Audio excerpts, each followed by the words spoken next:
Good morning, everyone. Thank you very much for being with us today. As you can see, this is the Florida Sheriff's Association, and many of our esteemed colleagues are with us today. So I welcome all of my sheriffs with us. We serve together to keep Florida safe, and I'm going to turn it over now to our president, Sheriff Permel. Sheriff? Thank you, Sheriff. Good morning, everybody. First, I want to start off by thanking Governor DeSantis, Senate President Ben Albritton, and Speaker of the House Danny Perez.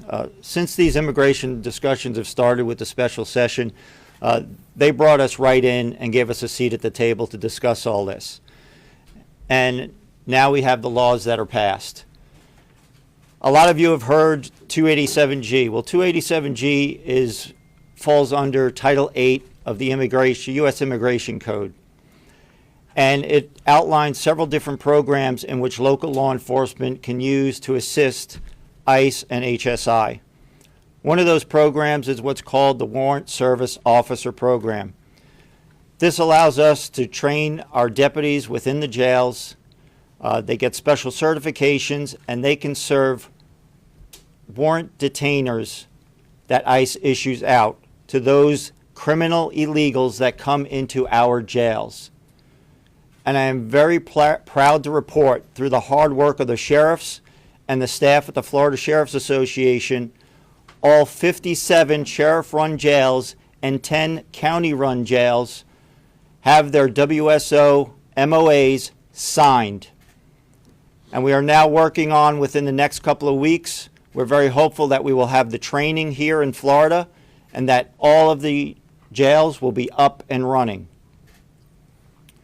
So what that does is, like I stated, it allows them, when somebody is arrested and booked into our jail, if they have a detainer on them, ICE is notified. When that person is ready to leave the jail, our staff can serve that warrant on them and hold them for an extra 48 hours, and then ICE comes and takes them into custody. So now our next step is, you have heard the governor talking about what he's doing with the state law enforcement officers. Another program under the 287G is the Street Task Force program. That allows law enforcement, state and local law enforcement, to augment some of the powers of ICE out there on the street. As we're doing our normal duties and we come across illegals that have detainers, we're able to do those investigations and turn them over to ICE. We've been working diligently with the sheriffs so everybody's MOA can get signed, and we are working on the future training for that as well. So with the governor's lead, we're following behind, and your sheriffs are ready to go. So with that, I'm going to turn it over to our legislative chair, Sheriff Bob Galtieri. Thank you. Good morning, everybody. I'm Bob Galtieri. I'm the sheriff in Pinellas County and chair of the FSA Legislative Committee. So illegal immigration is a problem. It's not only a federal problem, it's a problem for all of us.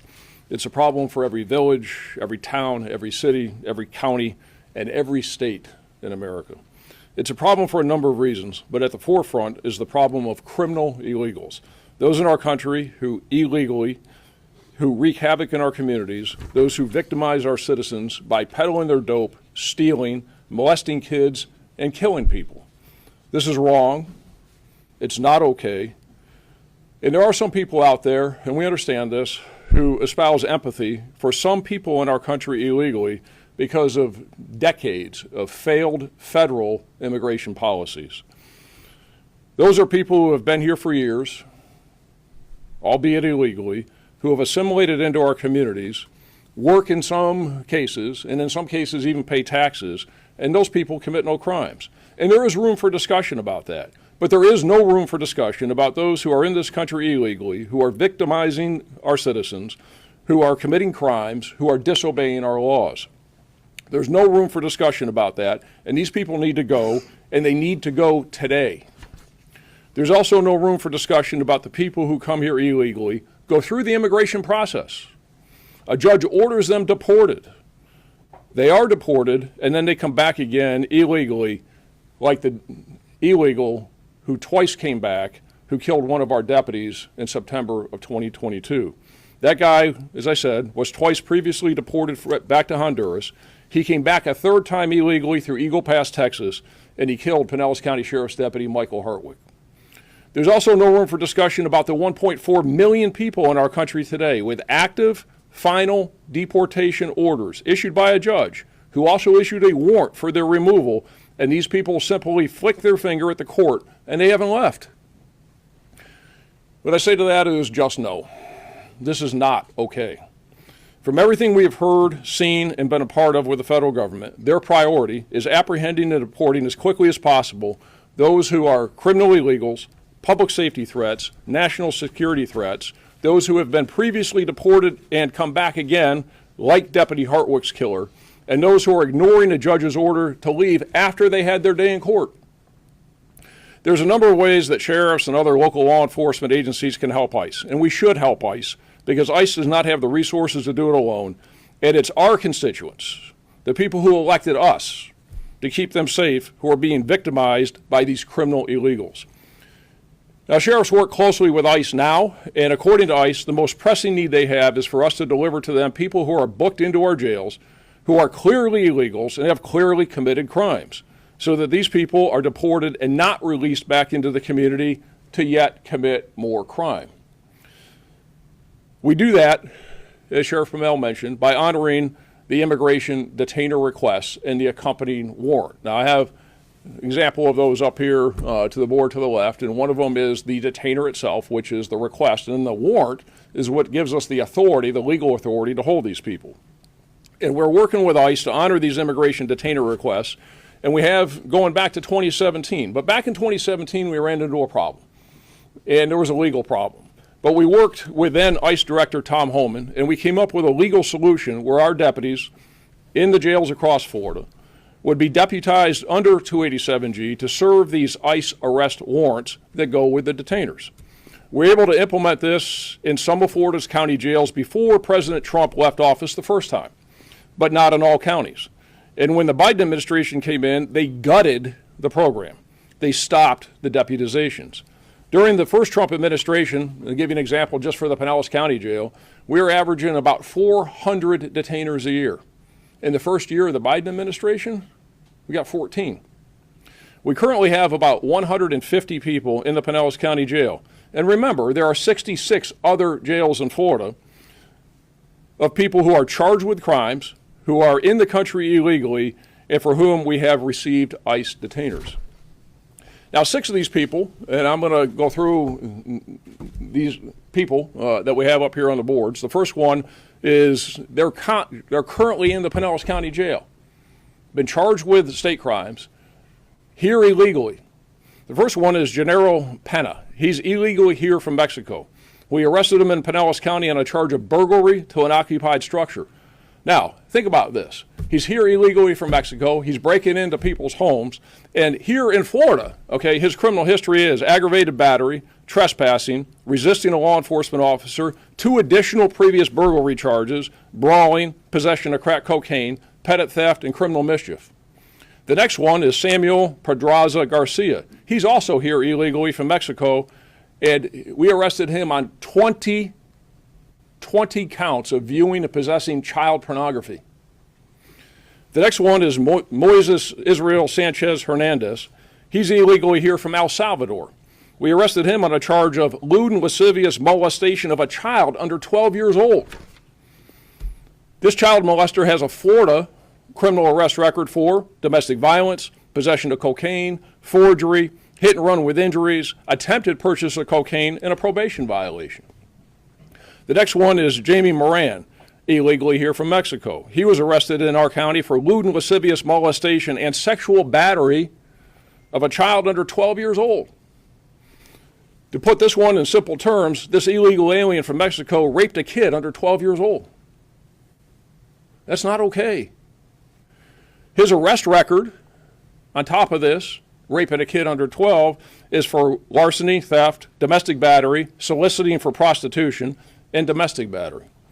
The next one, Eduardo Lopez Rojas, who is illegally here from Cuba, and he was drunk and killed someone in our county. He's charged with DUI manslaughter, DUI causing serious bodily injury, and resisting arrest. And last but not least, we have Aner Javier Maldonado from Honduras. This illegal alien raped a physically helpless person and committed numerous acts of lewd and lascivious molestation on a child. The formal charges are sexual battery of a physically helpless person and multiple counts of lewd and lascivious molestation on a child between 12 and 16 years old. His criminal history includes possession and purchase of cocaine, robbery, aggravated battery causing bodily harm, re-entry of a deported alien and being found in the U.S. after but not being denied. So he's one of those guys that was previously through the system, got booted, and now he comes back here and is raping somebody between 12 and 16 years old. And some people say that illegal immigration is not a problem. Really? Okay, look at these. So for 4 years under the Biden administration, no Florida County Jail personnel were trained or deputized by ICE, and huge numbers of criminal illegals, like these killers and child rapists, were released back into our communities. When President Trump took office a month ago and ICE ramped up the detainer process, 26 of Florida's 67 county jails were unable to honor the immigration detainers that would keep people like this in custody because there was no 287G personnel trained and deputized who could make these immigration arrests because Biden gutted it. On day one of the Trump administration, just over 30 days ago, we immediately began moving forward to get 287G agreements signed with all remaining 26 county jails that, again, had been stymied under the Biden administration, including some big ones. Miami-Dade, Orange, Hillsborough. We've been working hard on this over the last couple of weeks. And as was said, today we announced that we have signed agreements in all 67 county jails in Florida. Now, I want to thank Senate President Ben Albritton, House Speaker Danny Perez, and Governor Ron DeSantis for their full court press on immigration, and the immigration bills that they recently made law in Florida are good policy and good for public safety in Florida. The governor, the Senate President, the Speaker are out front on this very important issue, and Florida is leading the nation. While the governor, speaker, and president have set the course, I also want to recognize and thank the staff behind the scenes in the Senate President's office, the Speaker's office, and the governor's office, especially their respective chiefs of staff and lawyers who worked tirelessly over the last few weeks to ensure Florida has the best possible legislation at the moment. Many thanks to those people behind the scenes who really got the job done. Now, one important requirement in the new state law is that all 67 counties must have 287G personnel and honor the immigration detainers. Implementing the process under which all jails will be able to hold these criminal illegals is well underway, and we hope to have it fully operational within the next 15 to 30 days. This is a big deal because it means criminals like these, people who kill people, people who steal, people who break into people's houses, people who rape kids, will be deported directly from jail and not released back to the street where ICE, or us helping ICE, have to go and track them down. It just makes sense from the jail out of here as opposed to the jail back to the street. This is another big change from the Biden era when these criminal illegals, because back then in the Biden era, during the Biden administration, when they were arrested, we couldn't turn them back over to ICE or turn them over to ICE because under the Biden administration, he required that they be convicted before they could be deported. That's ridiculous. So people like these would bond out of jail, stay in Florida because they had to be convicted, then do their time, then they would be deported. No more. Now it's jail to deportation. These 287G straight task forces that Sheriff Promell mentioned, they're very important, and we're glad to participate. But according to ICE, plugging the hole in these jails that are not now honoring these detainers is the priority because it keeps clearly bad people from getting back on the street where then ICE has to go expend resources and we have to help them go find these people. It's also safer for the ICE officers to take these people into custody from the jail. The street task forces have not existed in 12 years because they were killed under the Obama administration. December 31st of 2012 is the last time there were street task forces in the United States. And 12 years of local law enforcement not being able to help ICE make these arrests has had an impact, and not a good one. People ask why so many Americans have died over that time from fentanyl overdoses. Here in Florida, in 2022, there were 6,230 people who died from fentanyl overdoses. Where's the fentanyl coming from? Across the border, peddled by these people. It is because that's what happens when there's a porous border, illegal alien drug traffickers run amok, and a strapped immigration agency can't get help from local law enforcement to deport these people peddling their poison. Another problem is ICE bed space. Sheriffs, all of us, are looking hard to see what we can do to create capacity in our jails to help ICE with bed space. ICE right now only has 2,000 beds in the state of Florida, and they're full.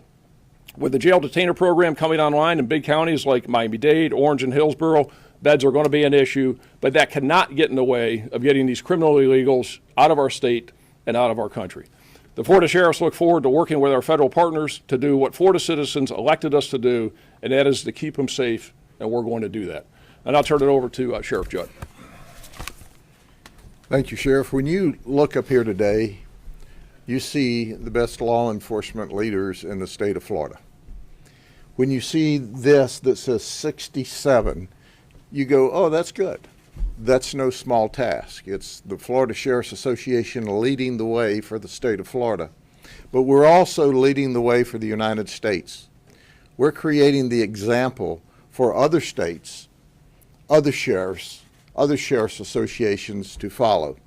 The reality of it is we have made it abundantly clear and are working with the federal government every day. The number one, and I want to highlight what Sheriff Gualtieri ended with, is capacity. We can overwhelm their current ability to house people in days. As you've heard me say for the last 2 or 3 weeks, that in addition to that, there's about 1.4 million deportation warrants that's in ICE's custody, but our law enforcement officers across the state have no idea who they are. And the reason we have no idea who they are is because they don't put them in the NCIC system. Well, voila. This last Friday, they've put 700,000 of the 1.4 million that we're aware of in our NCIC system. Okay, so I want to frame this for a second. So now we've got 700,000 warrants of deportation. The big challenge, and we're working with ICE, but the president needs to get that big black pen out and get to signing EOs. We've got to have capacity, and it's got to come from the federal government. There's a lot of nuances and small rules that ICE has already broken down for us, but there's still a lot more to do. We're working around the clock in order to work the details out so we can ultimately help the president with his mission that, quite frankly, that was provided by the people of the United States who said, we want these illegal aliens who commit crime out of this country, and we want them out now. I applaud Governor DeSantis. In fact, you've seen this before, and you're going to see them right now. We showed you a while back some Ron DeSantis border crossing, and here's what's happened. This is all it took under the Biden administration to get across the border, is to just walk across the border. Or you could run across the border. Or you could skip across the border. Well, now they need to turn around and go the other way. If they self-deport, then they won't end up in a jail in a lockup through the system. But it's time to go the other way. And that's important. As we've said before, this is all about what we want you to do and to understand it's southbound and down. It's time to leave the country. You can leave by yourself or you can leave in handcuffs. But we're tired of people such as Sheriff Gualtieri's pointed out here that are in this country illegally raping, robbing, murdering, pillaging, and stealing and have multiple arrests. How did they get to the second arrest? Why weren't they deported after the first one? Because the federal government thinks more of the illegal alien in this country that's victimizing the good people than they thought of the good people. President Trump says it's a new day. Governor DeSantis says it's a new day.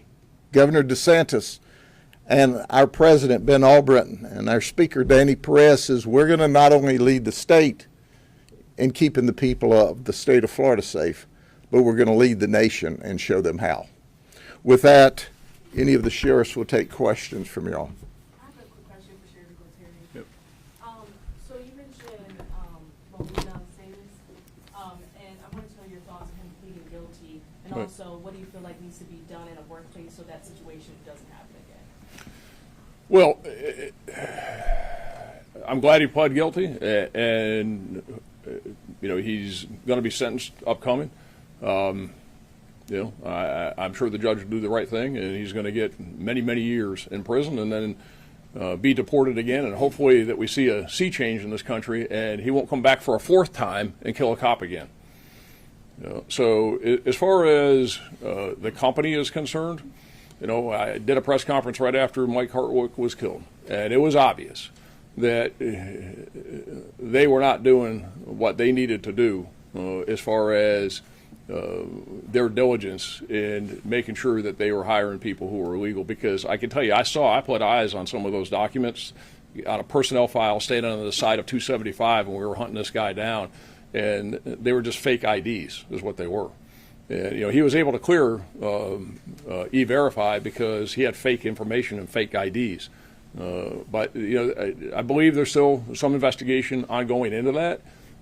But everybody needs to step up, do the right thing, and make sure that they're dotting their I's and they're crossing their T's as they're hiring these people, because when they don't, it ends up in tragedy, and we had a deputy killed because of it.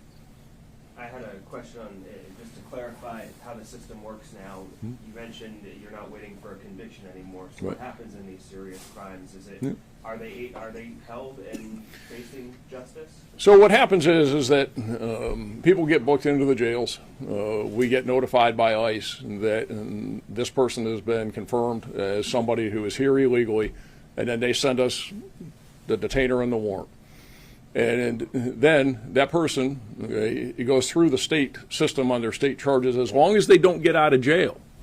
If they don't bond out or somehow get released prior to their case being disposed of. What was happening under Biden is ridiculous, is people could get out of jail and bond out and then go out back into the community and wreak havoc because they weren't convicted. Well, if they sit in jail, then the feds, ICE, are going to let them bring their state case to conclusion. And then after the state case is to conclusion, then they'll deport them. But the good news is the days of catch and release, where you could go to jail, be illegal, be charged with some very serious crime, and get out because you weren't convicted, thankfully those are over with, because you had people that were getting out because of that policy. And that's just messed up. And then just to ask, you mentioned those borderline cases that are worth the conversation. So I did want to ask you about those. Has there been any concern about people falsely reporting crimes to get somebody put in jail or into the system? And what happens if a person is found not convicted or their charges are dropped? Does that change anything here? Well, you got a lot there, So I don't know what you're talking about as far as borderline cases are concerned. You get somebody that's, and again, the criteria that they use is somebody is a criminal illegal, somebody is a public safety threat, they're a national security threat. I'll call them a double dipper. They've been removed previously, now come back. Or a judge has already had a hearing, given them their day in court, they've had their trial, and they got a warrant that says get out, but they don't get out. That's what they're focusing on. And, like Sheriff Judd talked about is, and we mentioned that there's only 2,000 beds in Florida. They only got probably, 40,000 beds across the country. And so that's going to fill up, that whole category is going to fill up all those beds. And that is certainly the priority. And I haven't heard, and nobody who's being fair and objective about it has said that ICE has said, the federal government has said anything other than that's their priority. So, yeah, there's people here that have been here for a very long time that are going about their business, and that's a different discussion for a different day. That's not what we're talking about here. Is the goal to open more facilities, perhaps, to have more beds, or what would your ideal goal be if you had that, federal support? Well, I think that the goal for us would be is to support ICE and to support the federal government with this as much as we possibly can and to the hilt. So we're going to be we're going to be doing a bed inventory and looking at seeing what the county jails have. And if we have room, if we can enter into an agreement, we can house these people for them. And some of it is a temporary housing thing for like only a couple of days, but some of it's more long term. And where the real need is more long term beds. Because as I mentioned, when this comes online and we get all 67 jails that are honoring those detainers, and some big ones that aren't doing it now because they can't, like Miami-Dade and Orange and Hillsborough, they're big, is that they're going to get flooded. So we need to do all we can to help them with the beds, but they also, as Sheriff Judd said, they need to help themselves too, and they got to figure this out. And it's tough, but that cannot stand in the way, because we can't let people like this back out on the street. They need to go. And and it does take a little bit of time, and they are rapidly removing some of these, the ones that already have what they call them warrants of deportation, and the ones that already have orders. They're getting them out in a couple of days. Some of them take a little bit longer, so it's a process. But we're going to do everything we can. I can assure you, the sheriffs of Florida have talked about this extensively, and there isn't a sheriff in the state that isn't committed to making sure that people like this don't get out on the street and wreak havoc in the communities, and that we meet the expectation of our constituents, our citizens, and as we keep them safe. And make no mistake about it, there's not capacity in the Florida sheriffs or the county jails of this state to make any negligible difference. We've got to have the federal government create capacity. I think last week I had 30 beds. The sheriff, I think he's got them sleeping on the floor. Yeah. Some sheriffs have a few beds, but we don't have capacity. So don't let us leave the illusion with you that we can handle all of these people, because we will overwhelm this system very rapidly. And we intend to work very aggressively, but that's why we're here making this statement today. And the federal government knows this. They have to create capacity. We can bring them all the business they can handle and more. Yeah, I mean, it's like in Pinellas County Jail, we have 3,000 inmates in the jail, and that's 200 on the floor. There's no room at the end. Now, we'll do what we can and hold these people on the detainers, but we don't have any mass capacities. We're going to look and see if there's any room, but we are not the big solution to the housing problem. On the street task force that you were talking about, one of you was talking about really having powers of ICE. So you mentioned during normal duties. So sheriff's offices will not be doing anything beyond normal duties in terms of going out and trying to find people who might be illegal? So that's yet to be determined exactly how all that's going to play out. But if we know that there are people out here like these guys, is that it's the right thing to do. And I would imagine that under the right circumstances we're going to go get these people if they're not in jail and they're out on the street. But again, there's more to come on that. I think you'll get more information on that in the near future. Right now, what we're focused on right now is plugging the hole. And the hole is having 26 of Florida's 67 county jails that are not honoring those detainers, where people like these are going out the back door after they come in the front door. And no, that's got to stop. That's got to stop today. And that's why we're pushing this hard. And that's why we worked hard to get all these agreements signed. And the Trump administration and ICE is working hard with us. We're going to get this training. And I hope within 15 to 30 days, we'll be able to say that every single county jail in Florida is making sure that people who have killed people, broke into homes, viewing child pornography, raping kids, they're not getting out. Sheriff, I also have a question on the street task force. You said it stopped in 2012. Yeah. It's been 13 years. What has happened? Have you pushed for it in those 13 years to resume through the first Trump administration, Biden administration, and what has the response been when you pushed for that? Hell no. They wouldn't give us access to anything. I mean, and it was not a good situation. It was, and go look at it. Look at the history. It was when Janet Napolitano was the DHS secretary, and she nixed it on December 31st of 2012 because there were too many complaints. They didn't like, and look at what's happened since then. And look at the fentanyl crisis. Look at the number of people who died. Look at the drug trafficking. Look at all the problems we've had. Is that ICE can't do this alone. They simply don't have the resources. And again, what we're talking about, and I'll say, speaking from me, and the sheriffs can speak for themselves, the federal government has failed in its immigration policies over the last many years. With a porous border, and there's a lot of people who are here, that are not committing crimes like this. There's a ton that are. Our focus needs to be on the people that are having an adverse public safety impact, and there are so many of them that that's what our focus is. My question is for Sheriff Carmel. Yep. Is there an issue of manpower in the jails? You're having more people potentially being held on the 48 hours. Is there any concern about that? Well, we've always had staffing issues within the last several years. We are seeing the pendulum swing back the other way. My jail myself, right now, I'm full with staffing. I'm not like Sheriff Galtieri, though. I do have room at the inn, but if I do start bringing in those detainers and holding them, I will need additional staffing for those. How do you expect to address that if you do need additional staff? Hire them.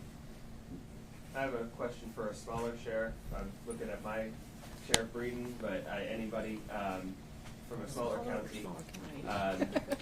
We've heard a lot from the larger counties, including Polk here. I count them as well. Just in terms of your capacity to handle the directives and the resources that you will need versus something like the Pinellas County. We also are full on our jail staffing. We do have beds available. However, staffing would be an issue. We have the staffing to handle what we have now, but if we take on a large influx of people, staffing will be a problem. So we're in the same boat as Sheriff Carmel said. We'll have to hire. Sheriff Galtieri, you mentioned 150 in your jail. Is that the number of people right now who are in there with ICE detainers, or? Yep, we have 150 people that are in there with ICE detainers. One of the things I also wanted, and I'll come back to you for a second, but I just want to follow up on that, is the other thing that's important to remember. Remember what the governor just did and the legislature just did, is they created a $250 million resource to fund some of this. So as we do need to hire, we do need to house people, we've now got the resources to support ICE on this. So that's a big deal. That's a huge thing. And so, as they would say, right now with this, money isn't the issue. It's the logistics of making it happen. And people should know that. They really stepped up here and have provided good funding for it. But, yeah, I've got 150 that right now that have ICE detainers. Sheriff Judd, you helped write the sign, the Southbound down, and you're encouraging what you call self-deportation. Are you sending that message to people who are here without legal status who do not have any criminal history, or just the ones who do? The priority is, as clearly pointed out, is the criminal illegal alien that's here committing crime. That's the number one priority. The second priority is certainly those that have deportation orders. That will fill up the capacity. But if you're here illegally and you're worried, and it's easier to go home than it is to worry every day, you're welcome to leave the country on your own volition. They are not our priority. If you're here working, you have your kids in school, you're paying your taxes, you're not the priority. It's the criminals. It's the people. This is our priority. The ones that have already been through the federal system and have simply told the federal government, we're not going home. Not only did we disobey the law by entering this country illegally, we're going to disobey the law by staying here. And we arrested a lady that was turned out to be a victim of human trafficking. She hooked up with a human trafficker and said, I want to go to the United States, but I don't have any money. He said, don't worry about it. I'll get you. Where do you want to go? He's Miami. I'll get you to Miami. So he walks her up to the border under the Biden administration. And he said, now walk right across the border here and get on that bus, and they'll take you to a receiving facility. And she did that with her child. She said, I arrived at the facility. They did a DNA swab on me and my daughter to make sure it was my daughter, and then took us to a processing room, filled out some paperwork, told me, and here's your form to fill out for your free food stamps, your EBT card. And here's the form to fill out so your daughter can get free insurance. And where is it you want to go? She said, Miami. Here's your voucher so you can travel to Miami for free. And then she said, so if you'll go here, you'll stay overnight, and then we'll put you on an airplane and let you go there. And oh, by the way, welcome to the United States of America. That's not our story, it's hers. So then she flies to Miami, where she's turned over to another human trafficker. because the human trafficker in Mexico is working. And she says, well, where do I work in order to pay back? He says, oh, you're going to prostitute. She says, I thought I was going to work. He said, oh, you are. And that's how we found her and how we rescued her. She thought she was going to come here and work in the fields, work in a restaurant, work in a grocery store. They put her out prostituting herself. That's what's going on. And if you think the person that human traffics this lady belongs in this country, you need a psychiatric appointment. They're victimizing a lot of the illegal aliens that are in this country. And we don't know about it because they're afraid to tell us. We want, whether you're legal or not legal, and you're being victimized, we need to know about that. But at the end of the day, look, our capacity, the federal government's capacity is going to be wore out by just dealing with the illegals here committing crime and those with deportation orders. So everyone else can take it easy. They're not the priority. They're not the focus here. But at the end of the day, how did we get here? Sheriff Gualtieri said it very eloquently. Failed federal policy. An administration in the last 4 years that allowed them to pour over by the thousands and thousands and thousands and thousands. Obviously, they really didn't care about them either by putting them in this country under those circumstances. But they certainly didn't care about the people in this country when we killed, in this country, 250,000, 300,000 people with fentanyl that came across the southern border. Meth comes across the southern border by the metric ton. They're sending victims of human trafficking across the border. And we have all of the sheriffs here, local law enforcement has been saying for a long time, there's a problem here. And the rules are so onerous with ICE. It's not the ICE folks that's trying to make it work. It's the administration that pushes these onerous ICE rules to where we can't help the federal government in the past. And what help we tried to give them was resisted because of the rules. The game has changed. And our governor in this state says every government agent in the state of Florida is going to cooperate to keep Florida safe, to create a national model. And that's supported by our Speaker of the House and the President of the Senate. We have a mission, and these sheriffs and their teams at home know how to accomplish missions. Give us the tools, change the rules, we'll keep the federal government busy doing what they should have been doing all along. Can you go into a little more detail on the training officers will undergo for these immigration? He's the subject matter expert on that piece. Sure. So there's 3 programs. One is the Warrant Service Officer Program, which is what we're talking about here. Very simple, very easy. It's the authority comes under what everybody calls this 287G, which is, don't worry about that. That's just a statute number, if you will. What it is it gets you to serve the warrants. It's about 4 hours worth of training, very easy, and we're going to get a whole bunch more trained here over the next 15 to 30 days. The next model is that where you have deputies or correctional officers in the jails, they can actually do probable cause arrests. And we have 4 counties in Florida where Sheriff Cook is from, in Clay County, Collier County, Sheriff Waters is here from Duval, Jacksonville County, and then Sheriff Nienhuis in Hernando County, where they have sent their people to about a month worth of training back in the day, because there hasn't been training in 4 years because Biden killed it. And they went up to South Carolina. They spent about a month, and they can do more robust investigations. And then the third part is the street task forces, which, as I've said, have not existed for 12 years, because that was nixed back in 2012. And that training also was very elaborate and extensive. The good news is, because it's all about getting it done and getting it done effectively, is what we received word that the training now is probably going to be able to get done within a matter of about 5 days, and be able to get law enforcement officers across Florida and across the country trained in a more reasonable amount of time so they can go out and do this. So the training in the past has been pretty extensive for 2 programs, not so much for 1, but all of it now is going to get streamlined and we can get this done.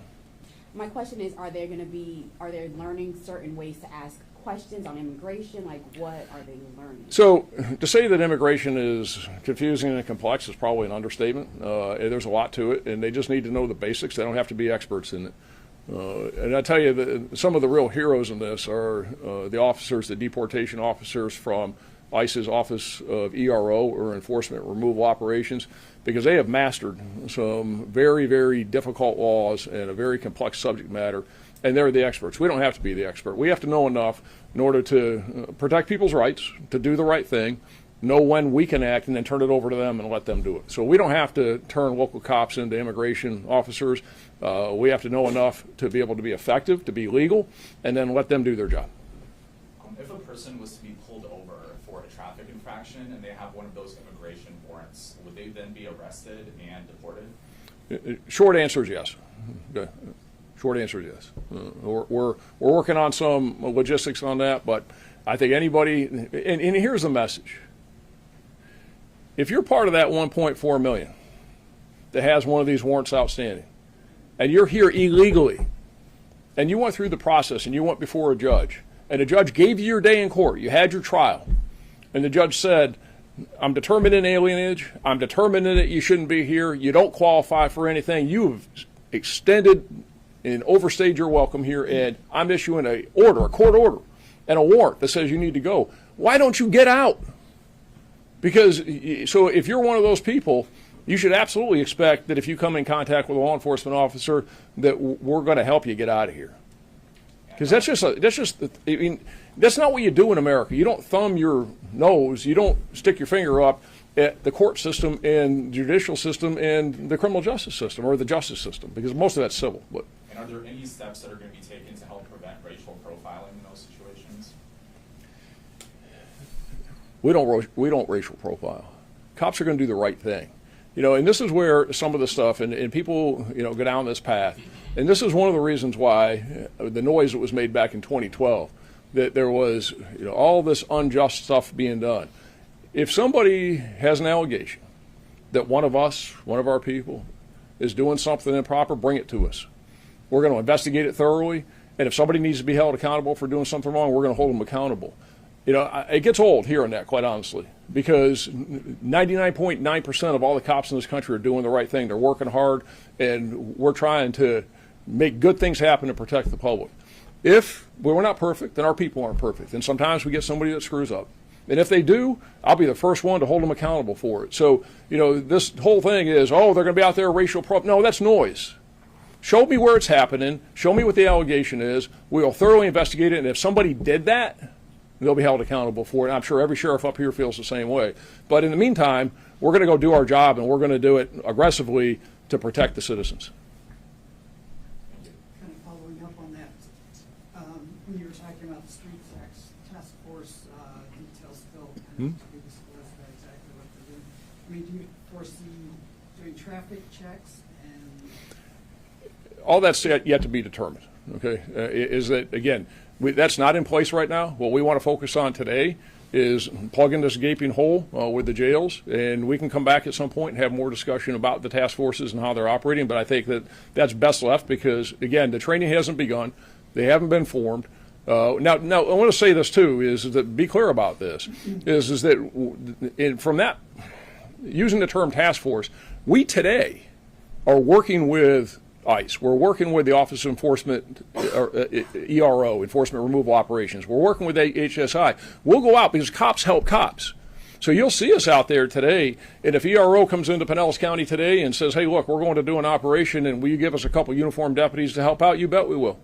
Okay, but they can't do the interviews. They can't make the arrests. They can't do because they haven't been deputized. So we've been working with them all along. And to that point, where's the complaints about racial profiling? There haven't been any because we're not doing that. We've been working with them. We just don't have the deputization. So when we get that, then we'll figure out exactly how that's going to work. Sheriff Carmel, being on the council, obviously it's still very new and the capacity issue you have right now. Are there any other feedback or insight that you've been able to give so far? Yeah, I think Sheriff Galtieri explained everything very well right now. This is all very fluid, and like he stated, these immigration laws are very, very complex. And we're all trying to catch on and learn how this all works. And we're, you know, with there's a lot of chaos up there in D.C. still. So sometimes the right hand doesn't know what the left hand's doing up there. So we're trying to get get a handle on what's going on up there, so we can start implementing policies, procedures, and what we need to do to get the job done and keep our citizens safe here. As we close up, you know, there are those that raise those allegations about, you know, is there going to be profiling? Is there going to be this? Is there going to be that? Listen, we're tired of hearing that crap. That's BS. It's total BS. It's woke left crazy talk. We do what's right and we follow the law. And if you're here illegally, we're going to boot your butt out of this country if you've committed crimes and are committing crimes. So tell everybody to take a deep breath, save that crazy talk for somebody else. And by the way, quit scaring the folks that are in this country legally and illegally but aren't committing any crimes into thinking that we're going to come run through their school or through their hospitals or through their neighborhoods. That's not it. We've got a plate full of illegal immigrants committing crime and warrants to deport those that have flaunted the system. And all this crazy talk just scares people that don't need to be scared.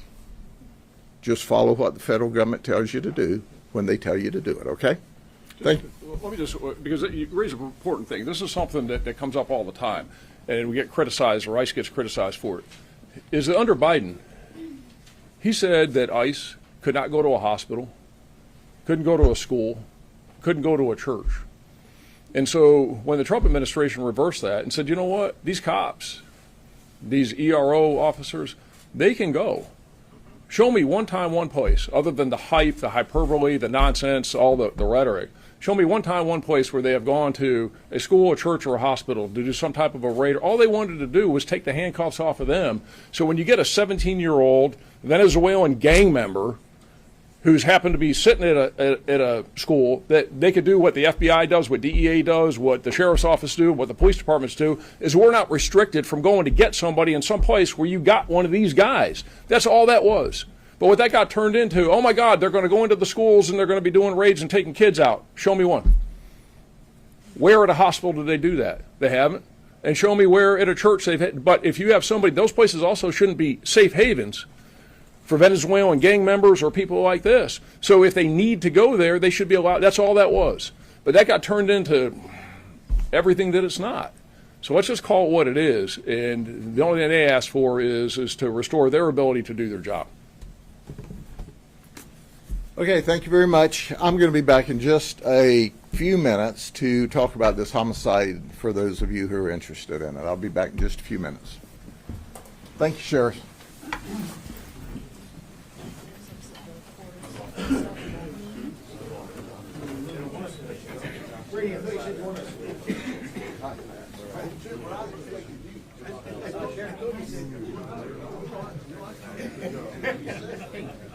Yeah, it's been a while.